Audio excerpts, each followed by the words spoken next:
The question before the House today is how we keep the British people safe from the threat posed by ISIL, and in particular, what role our armed forces should play in the international coalition to dismantle and ultimately destroy what President Obama has rightly called this network of death.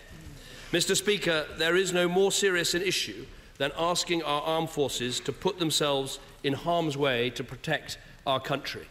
And I want to set out today why I believe that is necessary. If we are to do this, then there is a series of questions which must be answered. Is this in our national interest? In particular, is there a direct threat to the British people? Is there a comprehensive plan for dealing with this threat? Is the military element necessary? Is it necessary for us to take part in military action? Is it legal for us to take part? Will we be doing so with the support of local partners? And will doing this add up to a moral justification for putting the lives of British servicemen and women on the line?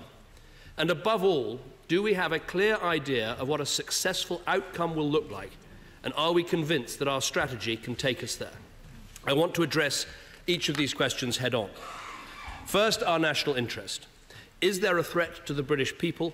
The answer is yes. ISIL has already murdered one British hostage and is threatening the lives of 2 more. The first ISIL-inspired terrorist acts in Europe have already taken place with, for instance, the attack on the Jewish Museum in Brussels. Security services have disrupted 6 other known plots in Europe, as well as foiling a terrorist attack in Australia aimed at civilians, including British and American tourists.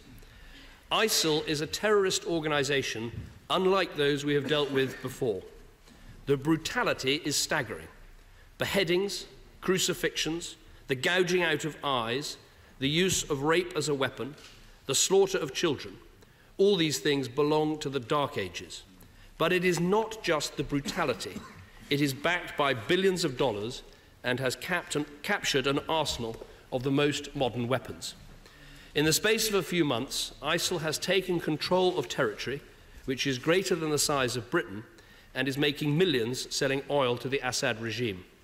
It has already attacked Lebanon and boasts of its designs right up to the Turkish border. This is not a threat on the far side of the world.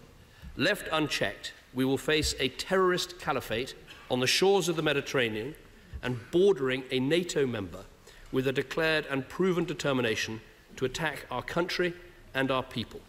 This is not the stuff of fantasy. It is happening in front of us, and we need to face up to it. Next, is there a clear, comprehensive plan? Yes. It starts at home with tough, uncompromising action to prevent attacks and hunt down those who are planning them. As the House knows, we are introducing new powers.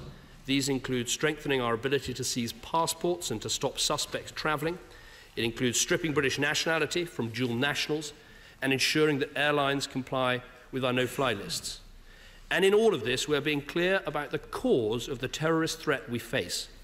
As I've said before, that means defeating the poisonous ideology of Islamist extremism by tackling all forms of extremism, not just the non-violent extremists, not just the violent extremists.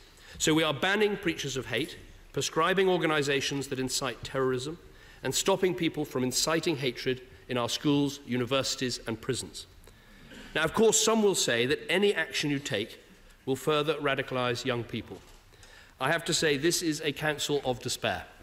The threat of radicalisation is already here. Young people have left our country to go and fight with these extremists.